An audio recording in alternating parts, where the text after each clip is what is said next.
Welcome guys to yet another episode of Nuggets World of War Thunder.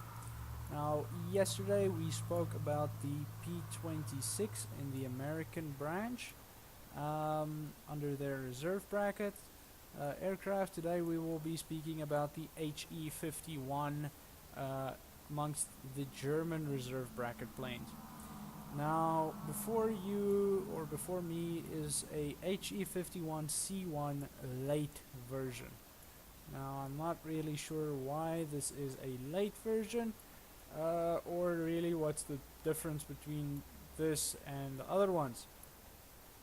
This, however, does have a higher battle rating, and for the purposes of this video, we will be looking at the ones with a 1 battle rating, meaning the A1, B1 and C1. We will not be discussing this fighter at this time. Now the one that I will be focusing my review on will be the B1.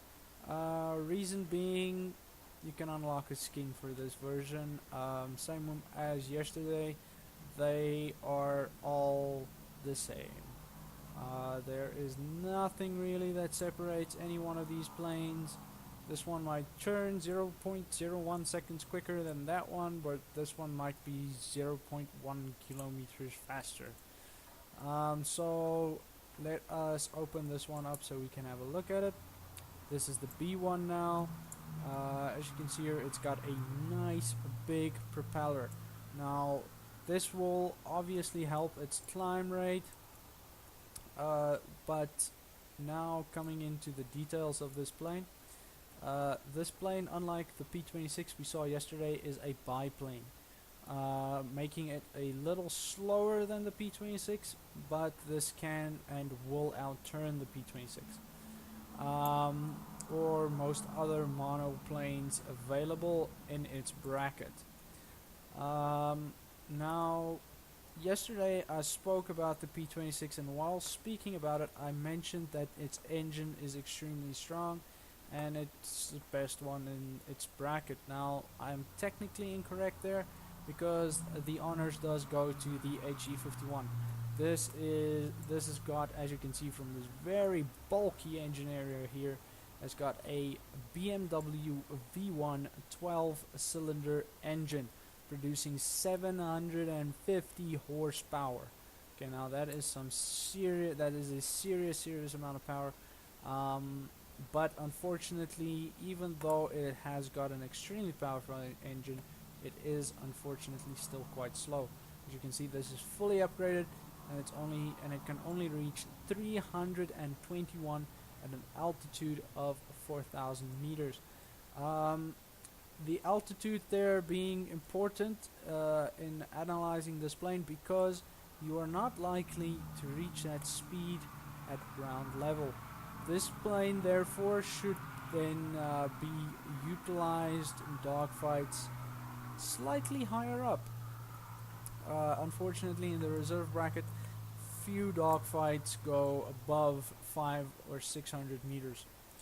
Now, coming into the strengths and weaknesses of this plane, like we discussed yesterday with the P-26, this being a biplane makes it suitable for turning dogfights.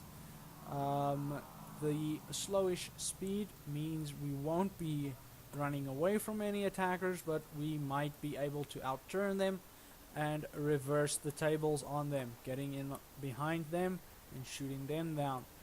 Armament wise, unlike with the P-26, all the HE-51s have got a standard armament of 7.92mm MG-17s. They've got 500 rounds for each machine gun, and they do fire a little bit quicker than some of the other planes available in this bracket. So the HE-51 does have something. It can deal out some damage. This, however, is not an all-metal construction. This is mostly a traditional biplane construction where canvas is spread over wood or aluminum. Now, this plane, having that, is not as robust as the P-26. It is also not that good in a dive, because as soon as you do dive in with canvas covered planes, these control surfaces here tend to swell up and you do lose controllability. Therefore, this one will be reluctant to pull out of a dive, where the P-26 will pull out of a dive much easier. Now let's quickly run through the statistics. It's a rank 1 battle rating 1 aircraft. No surprise there. Max speed 321, not as quick as yesterday's P-26, but still nonetheless it is not too bad for a biplane. Then a maximum altitude 7,700 meters. Turn time of 14.1 seconds, not too bad at all. Turns a lot tighter than the P-26 for this. So this is something that we will then want to be getting into a turning fight with. Rate of climb is 17.3 meters a second, partly because of that strong engine and that huge propeller, propelling a relatively lightweight body upward. So that is seriously good. This is much better than the P-26 we had yesterday. So we've got two clear advantages here: turning and climbing. That will be what we will want to achieve with this plane. We want to be turning in with it, and we want to be climbing with it. That, I think, pretty much sums up the theoretical part of this. I think we should now take this into a battle environment, see what we can get out of it, and see what we can do with this, with the tactics we have discussed now. Stay tuned, as the next part will be coming up shortly. Thank you.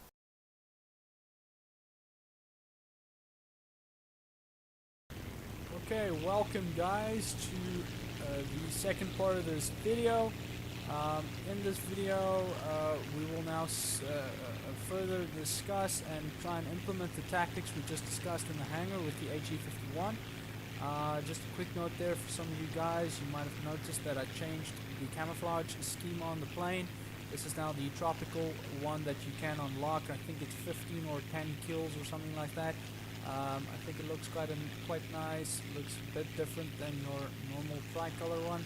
And I think these are the ones they used, or these were the ones, or this livery was used in the Spanish Civil War. Now back to the battle. As you can see, I climbed up to get the altitude advantage over my opponent. Altitude is always your friend because that altitude directly translates into speed.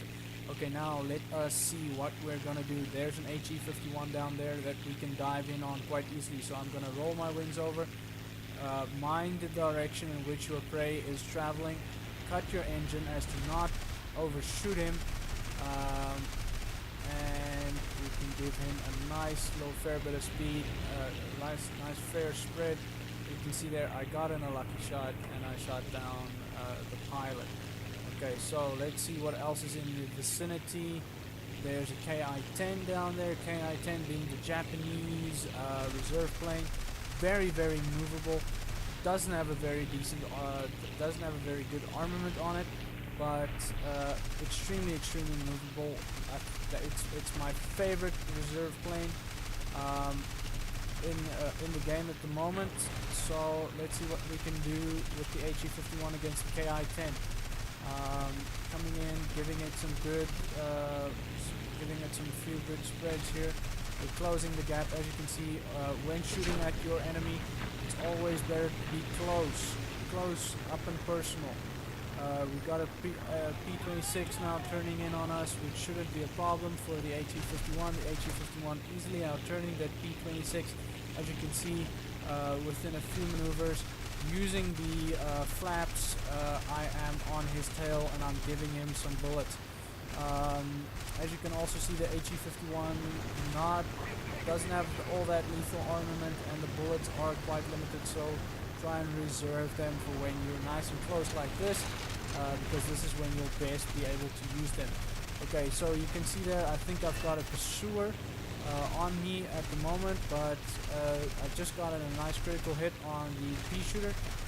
So HE-51 also being able to take some damage. Let's see, there we go. Second kill for the day. It's another pea shooter and an I-15. So pea shooter, not a problem at all. I'm gonna focus on this I-15. This is the biggest threat to me at the moment because this can turn with me. This is quicker than me and it can turn with me. So this is my concern at the moment. I'm gonna try some fancy aerobatics here to get it to overshoot. Looks like this pilot is decent. Looks like he's keeping with me, but there he makes his mistake. I'm on him, I'm capitalizing, and he shouldn't be long now. There we go. Kill number 4. Right, so there we have another HE-51 coming in on me. That is the same version as I'm flying, the B1. Slightly did a strange move there, which failed on me. Let's see if we can turn this around, dive in on him, and get the kill. Okay, so diving in on him now. He's a bit far, but I have gotten kills farther. So we're gaining on him now. Opening up nice and easy on him. Turning in very tight there. Pulling some G's. Remember, this is arcade, so you can't shear off any wings or any such funny stuff. You can pull maximum amount of G's and get maximum amount of purchase. Okay, so this P-26 just came in, overshot me, gave me a burst. I'm gonna try and turn in with him. We've got another HE-51 on my tail. With some luck, we should be able to evade him and get the P-26 kill. P-26 making a fatal mistake there, leveling out. Oh, and there I'm out of ammo. Bullets whizzing past my canopy. I'm still in pursuit of that P-26. As you can see here, HE-51 taking a lot of damage, and there we lost tail control. Let's see if we can't take something with us. This armored car, for instance. Oh, unfortunately not. But I think that concludes our video this week. As you see, HE-51, a very nice turning aircraft. If used properly, keep your speed up, keep the guns on target, and you will be very successful in this airplane. Until next time, good hunting, stay frosty, and good luck. Cheers.